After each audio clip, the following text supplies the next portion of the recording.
अच्छा Priyanka, coming to you. बताइए ऐसा कोई फ्लावर बड जैसा, कली जैसा जो बाद में जाके एक बड़ा निवेश का गार्डन क्रिएट कर दे, ऐसा कोई स्टॉक बताइए? आपने नेहा सोच लिया था आई थिंक। मैं क्योंकि जो नाम लेने वाली हूँ उसमें कहीं ना कहीं एक फ्लावर भी आ रहा है। अच्छा, श्री लोटस डेवलपर्स, क्या बात है। ये भी अभी लिस्ट हुई, रियल एस्टेट प्लेयर है। अब इसमें क्या है कि मुंबई में, स्पेशली महाराष्ट्र में, मुंबई में रेसिडेंशियल कमर्शियल रियल एस्टेट में इनकी काफी अच्छी पकड़ है, स्पेशली अल्ट्रा लग्जरी और साथ ही रीडेवलपमेंट प्रोजेक्ट्स पे। तो यानी ग्रीनफील्ड प्रोजेक्ट्स भी करते हैं, रीडेवलपमेंट प्रोजेक्ट्स भी करते हैं और जॉइंट मॉडल में भी जॉइंट डेवलपमेंट प्रोजेक्ट्स भी करते हैं। तो वहां पर इनका बहुत अच्छा सा फोकस है। और अब तक ये लगभग 21 एकड़ यानी 0.93 मिलियन वर्ग फीट के रेसिडेंशियल हो, कमर्शियल हो प्रोजेक्ट्स ये पूरे कर चुके हैं। तो अगला एक सितारा हो सकता है श्री लोटस डेवलपर।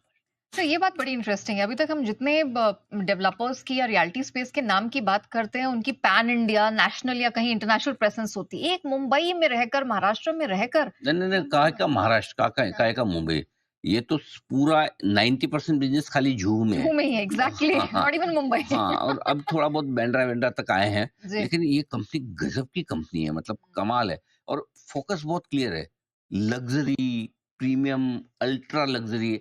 मतलब इनकी एवरेज सेलिंग प्राइस 45,000 रुपए स्क्वायर फीट है। सही बात है। सोचिए, कौन इतना, और कोई एक भी डेवलपर ऐसा नहीं जिसकी 20,000 के ऊपर की एवरेज सेलिंग प्राइस हो। सही बात है। मतलब इनको एकदम टारगेटेड कस्टमर्स वो एकदम क्लियर है, बॉलीवुड स्टार्स, बड़े-बड़े इंडस्ट्रियलिस्ट, क्योंकि वो प्रीमियम प्रोडक्ट ही बनाते हैं और वो मार्जिन्स बहुत जबरदस्त है।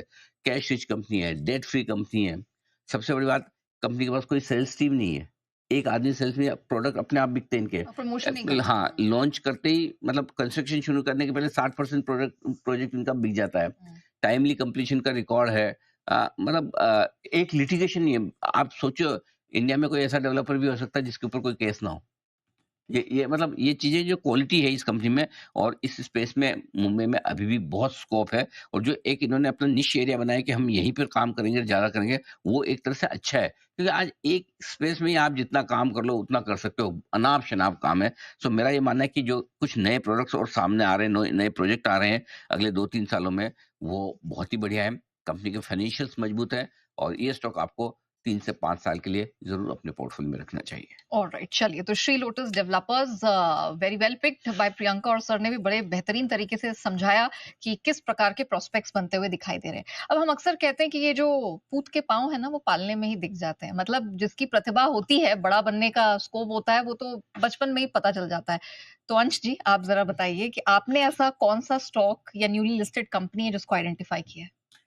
तो ये जो कंपनी है, वैसे तो ये सिर्फ 1.5 महीने ही हुए इसे आके, अच्छा। लेकिन एग्जिस्टेंस देखे तो 30 सालों से है इसका एग्जिस्टेंस। हम्म। और यह है Anand Rathi share and stock brokers. अब यहाँ पे हम देखें तो 30 सितंबर को लिस्ट हुआ है। उसके बाद में अगर हम देखें तो सेकेंडरी मार्केट में काफी अच्छा यहाँ पे उछाल आता हुआ दिख रहा है। लगभग 60% का एक जबरदस्त उछाल दिया है, अच्छा इसमें इंप्रूवमेंट आता हुआ दिखा है। और यहाँ हम देखें तो 30 साल से ये भारत में मौजूद है। और यहाँ पे आनंद राठी का जो ये ब्रांड नेम है, इसे यूज करके यहाँ पे जो है ये ब्रोकिंग सर्विसेज और मार्जिन ट्रेडिंग की सर्विसेज देते हैं। और इनके अगर हम एक्टिव क्लाइंट्स भी देखें तो वो भी जबरदस्त है। अगर यहाँ पे हम आंकड़ा देखें तो लगभग 1,80,000 से भी ज्यादा यहाँ पे एक्टिव ग्राहक है इनके साथ जुड़े हुए। यहाँ पे अगर हम इनका प्रेजेंस देखें तो भारत में हम देखें तो लगभग 54-55 सिटीज में ऑलरेडी शामिल है। और ब्रांचेस देखें तो यहाँ पे भी 90 से ज्यादा है। तो यहाँ पे इनका काफी अच्छा कवरेज होता हुआ दिख रहा है।